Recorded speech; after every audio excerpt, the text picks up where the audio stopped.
Hey everyone, welcome into Dom Time. It's that Wednesday night special, our weekly roundup, when we take some of the best pundits of the Delaware Valley and we let them pundit. We let them talk about the issues, and I get a chance to tell you about some of the things maybe we don't do a full show on that are out there, and any number of them have stacked up for last week. We're happy to bring back columnists for the Bucks County Courier-Times and Burlington County Times, J.D. Mullane. They keep him working at 2 newspapers. And 3, the Intel in Doylestown. That's right, 3. It's almost like a mini syndicate. Yep. Well, I think 2 big stories out there. We'll get to red light cameras in a moment. I'm itching to talk about that with you. But Riley Cooper, it has been unbelievable on my radio show, the response with people tagging in around the guy that did the wrong thing, I think was punished, apologized, and now he has to go off not only for counseling, he's got to go off on a tour to learn something and have a conversation in a teachable moment about the use of the N-word. Yeah, well, you know, this is the way these situations roll. But the biggest objection I have is when people call for this young man's job.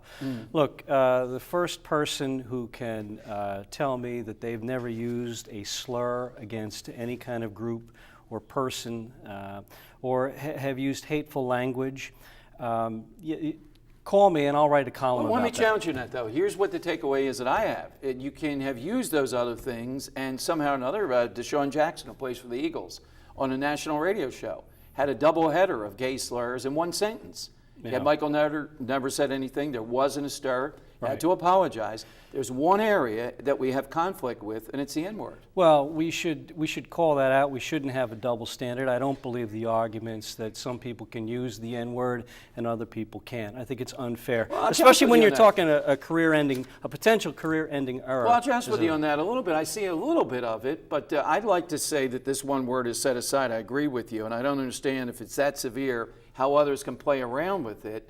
But isn't there a difference if someone black says it, maybe even affectionately, versus a guy who's using it, obviously, in this case, maliciously? Well, yeah, I mean, and you get into this stuff, whether it's said with an ER on the end or just an A on the end. That whole thing, that you need a master's degree in it. Right, it's a new kind of language and meaning. What's the policy of your paper, though? Would they print the word? If you ever put it in print, did you go, whoa, you can't put it there in print, even if you're making the points that we're talking about now? Under the current executive editor, Patricia Walker, that word does not appear in our paper at all. We will use a phrase, we say racial slur directed at a black security guard, is the case here, but we will not use that word. Do you use N blank or no? No, we won't even use that. Pat is very sensitive about that, and she will not allow it. Is that AP standard, or that's just the own Bucks County papers standard? Yeah, well, she's the editor of all 3, executive editor of all 3 papers, so it does not appear in any of those papers. Is that the only word, JD? Is there anything else that would... You know, it comes on a case-by-case basis, but that one, right from the get-go, when she took over in the late 90s, that was her policy and her privilege to set.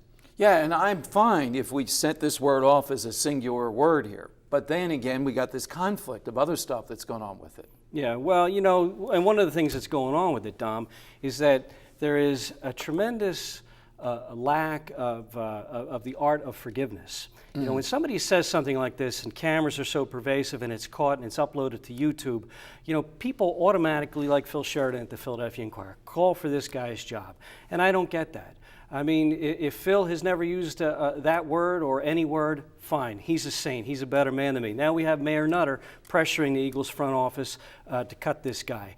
And I just think that, you know, when you look at Riley Cooper and his press conference, to me it was sincere. And I think, I think that you should give a guy a second chance. Yeah, this wasn't an Anthony Weiner press conference. This wasn't if I offended anybody, whatever. No, he took this guy looked like a guy that that did it. But the problem is, you got some ball players who are saying unforgivable. Cannot forgive it, won't forgive it. Well, they should talk to Jason Yvonne, who I thought gave a beautiful statement to the press. Basically that, it is bad for you not to forgive somebody who offends you in that way. It's just bad for you. So you release that and you forgive them and you move on. And look, how many games is it going to be this season before somebody hits Riley Cooper, hard? Well, that's the thing. Bounty Bowl coming our way. Exactly. All right, the big story to me, everybody else talking about Riley Cooper, I'm focused in out there for viewers and listeners of my radio show, the red light camera story here in South Jersey, where 500,000 drivers paid $85 each. And now we learn that they're willing, the company and these 18 towns, I have them almost memorized, that had set up a faulty system that had entrapped these drivers with this American Traffic Solutions outfit. They're willing to give them back $8.50 each, a dime for every dollar that they lost in dealing with this, which tells me they know how wrong they were. It's over $4 million, but 500,000 drivers. There must be something that that these drivers in a class action suit, a lawyer could take to court and get most, if not all, of that money plus penalties back. That's what it tells me. But the whole red light camera phenomena, to me, Dom, is really about the era that we live in. Government is on the march. Intrusive government is on the march.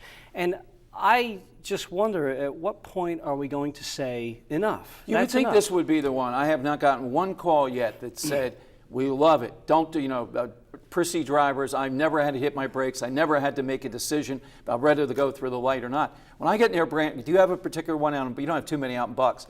You say Grant and the Boulevard to me, and sweat's breaking out on me already. Right. I'll go a mile out of my way. I'm not going through Grant at the Boulevard. You're not going to get me. Yeah, they have these statistics. I know PennDOT has statistics that they throw up that, well, you put these red light cameras at right. big intersections and the crash is reduced by 50% over 8 years right. or something like that. Nonsense. It's about generating money. I just wonder why the police unions aren't out in front of this, because why do you need a cop on patrol if you got some guy sitting at a desk, looking at a camera all day, pressing a button and sending out the license And a guy plate? told me the most frightening thing now, they're talking about cameras inside stop signs.